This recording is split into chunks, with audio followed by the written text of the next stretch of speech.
Welcome to the Ricky Mathews Show, the show that every single day celebrates the people that are making coastal Mississippi, and Mississippi for that matter, such a great place to live, work, and play.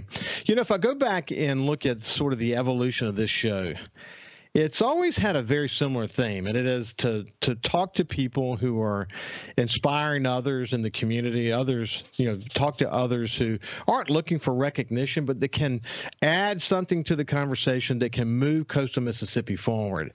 And that's really one of the reasons I started this show. What I said in the beginning is I'm going to spend a lot of time talking to what I call the stalwart leaders. These are the sort of pinnacle leaders that are still alive and well in coastal Mississippi, that have a great history of contributing to this place. People like my predecessor at the Sun Herald, Roland Weeks. People like Jerry St. Pay, former CEO of Ingalls, and just still an incredible community leader in his 80s. People like Chevis Sweatman and John Hairston and a long list of others. But one that I had on the show almost immediately was my friend George Schloegel, the former chairman of the board for Hancock and now Hancock Whitney, and then the former mayor of Gulfport. And if I were to list the number of things that he's led along the way, we wouldn't have enough time in the two segments that I'm going to have George with me today. But we're going to talk about the 125th anniversary celebration of Gulfport. But first of all, we're just going to catch up. Welcome back to my show, George. Thank you, Ricky. It's a pleasure to be on and able to talk to you and the folks of South Mississippi. Yeah, it is. Look, I often refer to you as sort of a walking history book, but you know the history well. And, if you think about coastal Mississippi and where it is, this incredible region, this economic engine for our state, with these bookends with Chevron and Ingalls on one side and the blue chip industries that are part of Stennis Space Center on the other, and hospitality and gaming and whatever. You look at where you and I were when we met at the Sun Herald, less than a week after Hurricane Katrina, and where we are today. It is an amazing story of our recovery and renewal, isn't it? Well, it particularly is, and it's a testimony to the people who reside here and call this home, that even a storm as big as we had cannot set this group down. And when they set their mind to come back, they come back not only to where we were, but even better. Now, we don't want any more storms, but when we get one, I can guarantee you this area is coming back because of the fortitude and the strength and the belief and love of the people who call this home. Yeah, I agree. And you and I have always sort of shared this strong passion we have for what we would refer to as our secret sauce, and that is what is in the heart and soul of Mississippians. You wipe away all the division and politics of the world and get to the heart and soul of who we really are. You really get a chance to see that after something like the worst natural disaster in American history. And you and I saw it in spades after Hurricane Katrina. And we're incredibly resilient people. But it is extraordinary what we've done. It is extraordinary the way these communities have come together. And, it was a pinnacle moment for the coast. And while people can sort of go back into their cities or their silos or whatever, I don't think we'll ever be back to where we were before. There's a sort of a renewed focus on what it takes to be successful as a region. And in that way, Katrina was a huge turning point for us, wasn't it? It certainly was. The needs of one community are the same as the needs of another. And the fact that the various communities joined hands to get solutions. And that's what will happen now. Poor Moss Point right now, they're on their knees from that tornado, but Billy Knight's leading them back very well. And he's going to have the full cooperation of all the coastal cities, all the cities of Mississippi, to get his city back, not only where it was, but even better. Here's a guy in his 80s, another guy, let me say, in his 80s who reinvented himself, I don't know how many times, but Billy Knight is such an inspiration, such a selfless leader. I love the guy. I love to spend time with him. He's amazing. And the way that, look at the mayor of Pascagoula and the mayor of Ocean Springs working with Billy to help him, Ocean Springs going over there and cooking for all the employees of the first responders, and Paige Roberts from the chamber going and helping sort of lead the recovery efforts.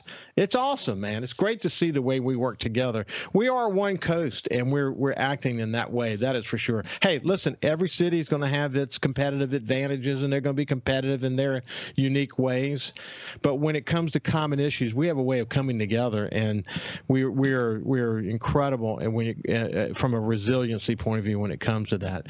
But listen, George, you are someone I've always admired because you had this great career at Hancock Bank that ultimately became Hancock Whitney. And then you had this unbelievable servant's heart where you gave back to the community. You and I crossed paths in about every possible way I possibly could. You were a great inspiration to me throughout my career. And for you to make a decision to sort of step down as chairman of the board to run for for mayor of Gulfport because you felt it was your duty to give back. I think that was a terrific way to sort of make the point that you've been making your entire career, and that is that we've all got to do our duty in the community. You don't have any regrets at all about that, do you? That fit perfectly into your life story, didn't it? Well, it turned out to be a surprise, but we had a lot of money that needed to be spent from the government, from various charitable organizations, from insurance companies. And it was important for us to roll up our sleeves and get that money spent quickly and righteously. And so it was a pleasure to be there as a former banker to make sure that we were handling that money right and to get it done in that 4-year term. So for me, this is my home. The public wouldn't know this, but I sold eggs and vegetables to your mother and daddy when you and your sister were coming along when we lived over in West Gulfport. This has been my home, and anything we can do to make that home better for other people, I think we have an obligation to do it. That's what public service is all about. And thank God, I know you share this with me. We've had some wonderful people who are mentors to us to bring us along and give us the opportunity to hold the roles that we held, both for you at the newspaper, for me at the bank. What a blessing to be able to do that at home. That's the whole point. At home. We didn't have to go to some other country or some other state to do what needed to be done. And I'm grateful for the fact that I live here. When I drive every day back and forth down the beach, I realize this is a paradise. And the thing that makes it so good is not only what God gave us, but what the people that live here give us every day. Yeah, man, you're so right. So many inspiring leaders that came before us, and your impact on my involvement in the community, Roland's. One of my big regrets is when I left the Sun Herald. It was relatively sudden because I got this opportunity to go work for Advanced Condé Nast. I'd thought about it for almost 5 months before I said yes. It turned out to be one of the most important moves I could have ever made. Incidentally, it enabled lots of things in my life. But when I left a folder there that was full of handwritten notes from Leo Seal. And Leo would read something in the paper or see something in the community. He would write me these notes about it. And gosh, what a great leader he was. Oh, listen, I started working with Leo when I was 16 years old. They were paying me $1 an hour to put out the mail while I was in high school at Gulfport High, and a part-time job. It kept me there through going to PERC, which you interviewed earlier. And then I had a situation after I had been at the bank about 6 weeks, Ricky, and I had an appointment to go to West Point and had joined the National Guard, so I had some military experience, and Mr. Bill Calmer had my appointment set to go to West Point. I thought I would like to be a lawyer, and I went to work in the bank, and one Friday evening, about 9 o'clock, I was carrying 2 big bags on my shoulder to go down to put them in the post office, and I had to put the bag down to get the key out of my pocket. And as I was coming down, Mr. Seal Sr., Leo's daddy, who was sitting at his desk, saw me coming down. He jumped up out of his desk and he ran over to the door and had his key out, and he opened the door for me so I wouldn't have to put those bags down. And again, I'd only been there for about 6 weeks, and I'm a little 16-year-old kid. And he looked at me and said, George, call my name, George, have a nice weekend, son. When I walked out that door, I had another 2 blocks to go to get to the post office. I said right then, I'm going to stay here for the rest of my life. And I did. And 60 years later, I retired, but the bank gave me a tremendous opportunity. And so no law degree and no West Point, but what a career I had at Hancock. When we come back, we'll continue our conversation with George Schloegel, and we'll talk about the 125th anniversary celebration coming up this weekend. He's the committee chairman. He's the perfect committee chairman for something like this. We'll see you when we come back after this break. Welcome back to the Ricky Mathews Show. I have my friend George Schloegel. Did our paths cross a bunch of times over the many years. 60 years at Hancock Whitney.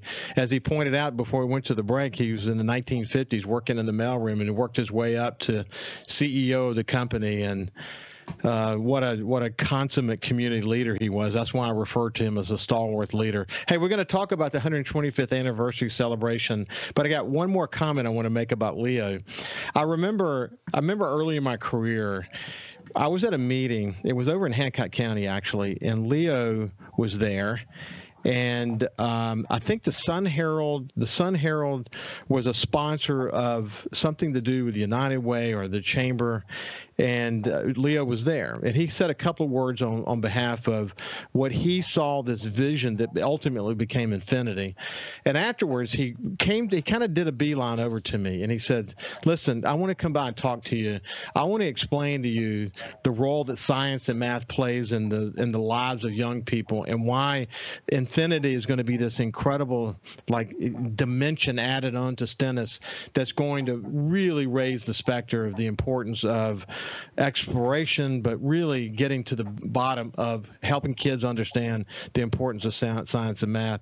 And I just never forgot it. I mean, this is long before we ever even started Infinity. It was just this mission that he was on, and you couldn't say no to this guy, could you? No, Leo. Well, the reason you couldn't say no was he wasn't asking any of us to do anything that he wouldn't do or had already done himself. So you wanted to join hands with him because you knew of his commitment and you wanted to be a part of that. So it wasn't a matter of him just kicking the can down the road for you to take on a project. It was saying, join with me and let's do this together. Yeah, it's incredible. We wouldn't have an Infinity if it weren't for Leo Seal. I'm convinced of that. That is for sure. So the 125th anniversary of the city of Gulfport, you're the committee chairman. It's got to be. It sounds 125 years. It's a long time. It's been a rich history. What does it mean to you to be celebrating this anniversary? Well, the first thing is it's the connectivity that we have with the past, the present, and the future, and that's 3 different things, and all of them come together on this 125th. If we go to our past and we realize that Captain Hardy walked from Jackson to the coast to lay out the Gulf and Ship Island Railroad, which was intended to be on Courthouse Road in Mississippi City. But when he got down this far and realized how many bridges he'd have to build, he just moved it a little bit to the west and created a new town, Gulfport, for a port on the Gulf. What a commitment that man made. And then going through the various economic downfalls, Captain Joseph T. Jones, who was from Philadelphia, Pennsylvania area, came down and picked up the pieces after Hardy and built the city.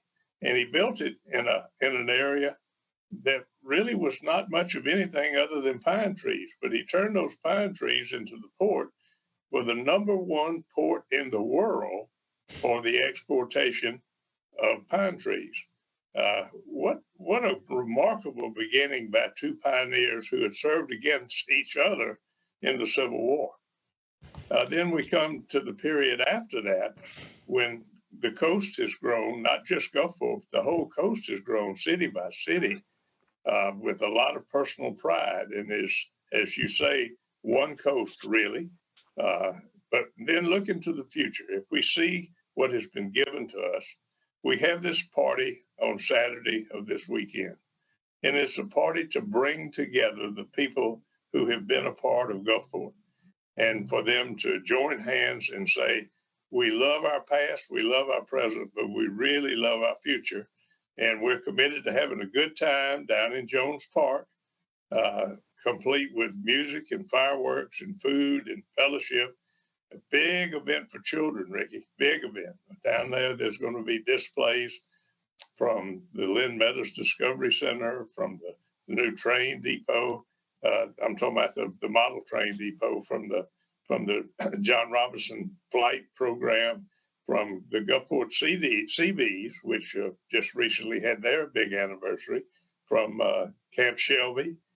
Lots to do for the children to come down and run, and this is their future, and we're giving them a party that culminates with that fireworks display so that many years later they can say, I was there back for the 125th. Now, I can tell you that's kind of personal for me. We've got a committee that's been working now for about 4 months, and I was sharing with them. I remember when we had a big birthday for the Boy Scouts of America. And at the time, I was a Cub Scout under Miss Blakesley and Ms. Andre. And they had a parade in downtown Gulfport with us with our little Cub Scout uniforms celebrating this big anniversary. And I was thinking as I walked down through the area on 15th Street and 14th Street and 13th Street, what a great thing it was to be a part of something like that for the future. And I remember that parade like it was yesterday. I hope the same thing's going to happen this Saturday when the children who roam through that park and have a good time with each other and all the amenities that we're bringing in will say to themselves, this is my home. I'm a part of it. I'm going to be a part of the future, and I'm going to contribute what I can to whatever we can do to make this place as good as it has been and as good as it can be. So let me give some of the real basic information here. Of course, it's Saturday, July 29th, celebrating Gulfport's 125th anniversary.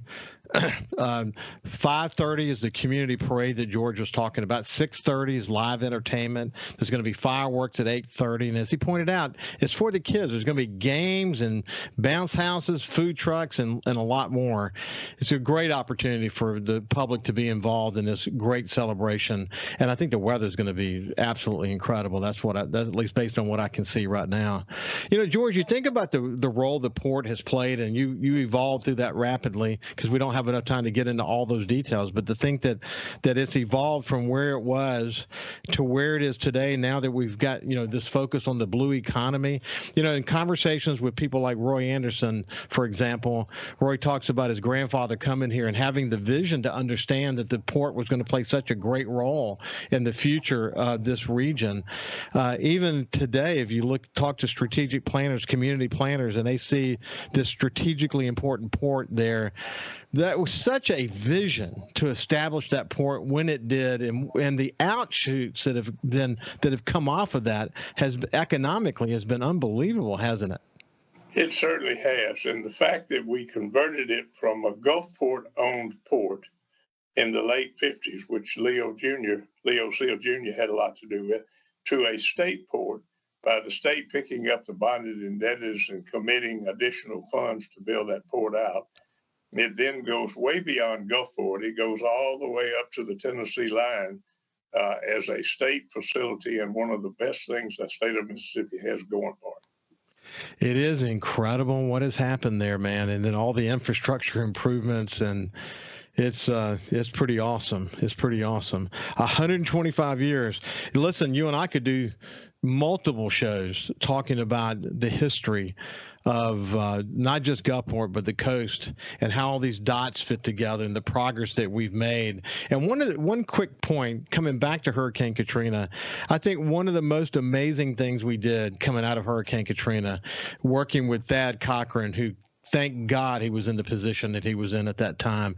And Haley Barbour, who may go down as one of the most important governors in the history of this state, watching the amount of tens of billions of dollars that they were able to get alignment around to build infrastructure, to build stronger bridges, to make it so that if we ever get hit again, we're going to get hit again, that we can bounce back faster. Watching, sort of being on the front row, watching all that evolve, George, it's truly remarkable the kind of leadership we had coming out of that storm, isn't it? Well, it is, but it's a true expression of our people. The sand beach is wonderful. The pine trees are wonderful. All of those things are wonderful. But the really wonderful thing that we have here is our people. We've got the best folks, and they're not just locals who came in from 50 miles away. These are people who came from Europe, from Asia, from Africa, all over the world to settle here. A lot having to do with the seafood industry, but this is an amalgamation of people. When you look at what America is today, we're the personification of that America, and we continue to have in-depth activity from these various groups that have pride in their history and pride in the heritage they bring to the coast. And all of those things are a learning experience for folks like you and me who grew up in Gaston Point. But we've been exposed to Croatia and to Germany and to Hong Kong, you name it. We've been exposed to all those things because of the people. And it's the people that make us what we are. It really is, man. It really is. It makes it such a special place. And we learned really well that buildings don't make a community, the people do. And that's the point that George is making. So attend the celebration in Gulfport this Saturday. Festivities start at 5:30. Or it's actually, you actually start at 5. The parade is at 5:30. George, it's been a pleasure. You have to come back and we'll have to talk about the Italian-American community. I know you're quite the historian on that, and there's so much more that you and I can be talking about. It's been a pleasure, my friend. Okay, well, tell you folks, if they're coming down, bring a folding chair or a blanket if they want to sit down in front of the stage to listen to the music.